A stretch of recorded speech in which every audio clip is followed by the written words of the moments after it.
What are those things? What does the normalization of those things do? It creates an aura that they're capable of consenting. And where does the consent end? If they can consent to having these things done, why couldn't they consent to other things? Like the BDSM dolls.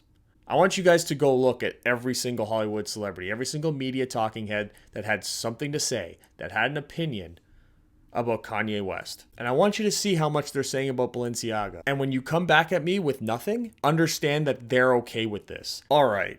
So I don't know how long this video is even going to be, because I don't know how much commentary I could possibly give to this, because I feel like this is so obvious, yet the discussion on it has not really been happening all that much. And that is the Balenciaga advertisement, where they're literally normalizing, you know,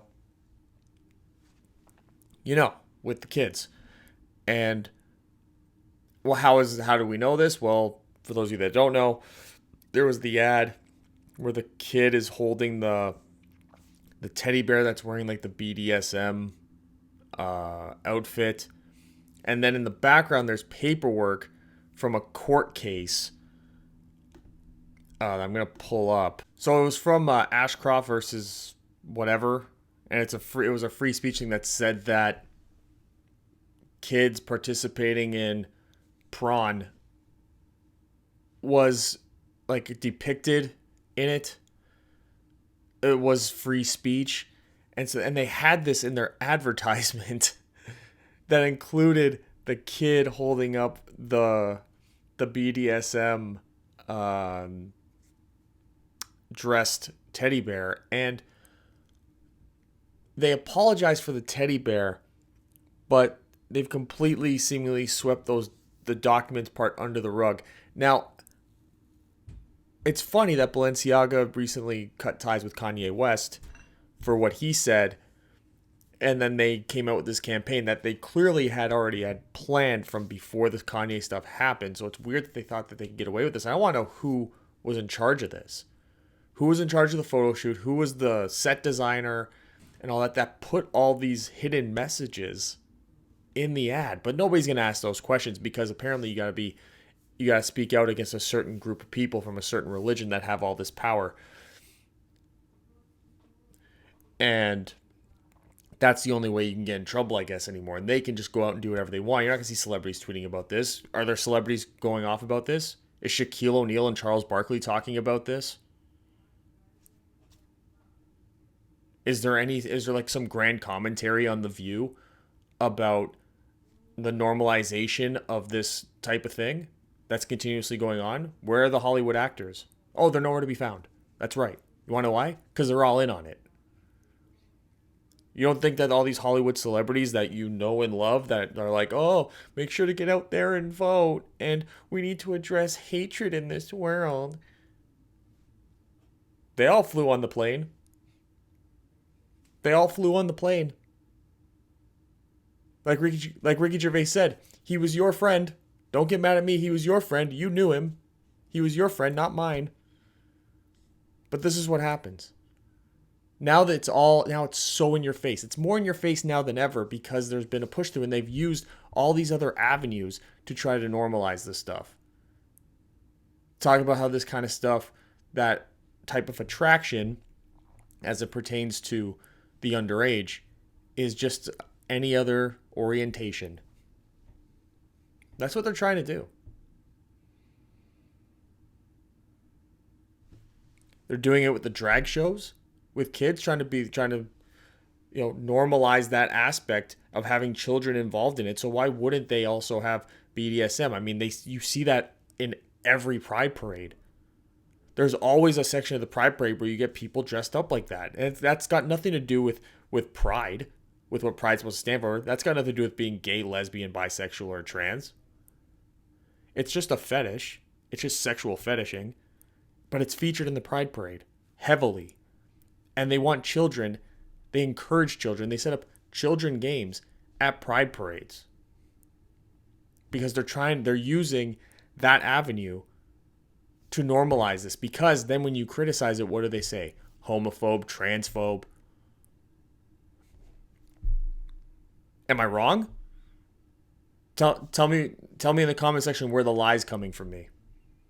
I really want to know where you think the lie might be coming from me when it comes to this, because I'm telling no lies right now.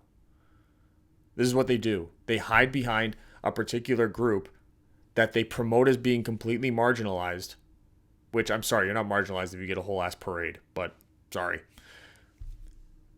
And then they have these buzzwords, these career enders: homophobia, transphobic, anti Semitic, all these things.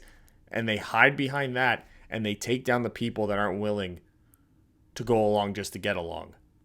Like Kyrie Irving, like Kanye West, who Balenciaga dropped, and then had the balls to send out that advertisement, clearly promoting. They used the court documents that would support this type of normalization, the normalization of this type of a thing. And I can't even say the words because of how sensitive YouTube is. This is probably already shadow banned. It's probably going to be my least watched video.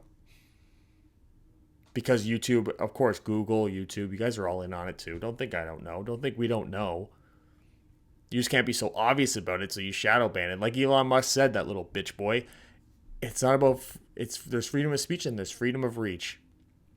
Well, I guarantee you guys are going to try to sweep this Balenciaga thing under the rug real quick. So I hope you guys don't go along with that. I hope you guys recognize what's been going on. And that Balenciaga is not an isolated incident. This stuff goes on everywhere. Disney, biggest perpetrator of that. Giant perpetrator of that. But they'll talk about Ron DeSantis and they'll be like, he's so pathetic going to war with Mickey Mouse. Like, when does it end? It's because these organizations and these companies, through their media output, their videos, their pictures, their characters in some aspect, are all pushing the same agenda to try to normalize this stuff. So then that way they can do what they want to do, which is destroy the kids. Normalize the child drag shows. Normalize children changing their sexual organs, their biological sex organs at a young age. All in the name of what? What are those things? What does the normalization of those things do? It creates an aura that they're capable of consenting. And where does the consent end? If they can consent to having these things done, why couldn't they consent to other things? Like the BDSM dolls. Like what those court documents, it's so gross, what those court documents depict. Just keep that in mind. Keep that in mind when you buy stuff. Keep that in mind when you're consuming media. Keep that in mind when you're consuming really anything. Advertisements, movies, all media. Like I said, all media. And I want to know where all these Hollywood celebrities are. I want you guys to go look at every single Hollywood celebrity, every single media talking head that had something to say, that had an opinion about Kanye West. And I want you to see how much they're saying about Balenciaga. And when you come back at me with nothing, understand that they're okay with this, that they want this. They're part of the group that is okay with pushing it, and they're part of the people that want to normalize it. Go look at the people that had something to say about Kanye West, something negative to say about Kanye West. And when you see that they said nothing about Balenciaga, now go and look what they have to say about trans youth. See if they have anything to say about child drag shows, where children are in bars that are supposed to be 21 plus in the case of the United States and are there on a stage dancing. See if any of them have something to say about that. I bet they don't. I bet they don't. And they won't. They won't. Because they're either not allowed to, because there's some sort of blackmail coming their way if they do, or they're in on it. And usually that blackmail is because they've done something that would relate to this topic at hand. Let's be real. I'm just grateful that I don't know, I'm not a brand person. I'm not like, oh, this is cool. This is Versace. Like, never been like that. So I think we just got to be a little bit smarter. Be a little bit more vigilant. Start standing up for stuff, because it's the fact that we sit back and we allow this stuff to happen as to why they feel so comfortable doing this. Think about all the things that have happened that nobody said anything about, that nobody caught. that's just been out there. And you think these subliminal messages don't matter. They do. The subliminal messages really do matter. They get buried in people's subconscious and they create an aura of that this is all normal. Look what they did over the last 2 years with some of the rules that they were putting in. And how normal that all feels if they were to come back. Just over the last 2 years. Think about that. Think about how weird it was when you didn't have to cover your face anymore. That it wasn't a rule anymore. And how weird that felt the first time. Walking around seeing people without it. That was buried into your subconscious about what was normal and what wasn't. And they're doing this again. And they've been doing it. They've been doing this for 100 years. So just stay aware. Make sure to like this video. Leave your comments in the comment section. And subscribe to the channel if you haven't already. I don't know how long I went, but I hope that there was at least something here that could, that made sense to you guys, all right?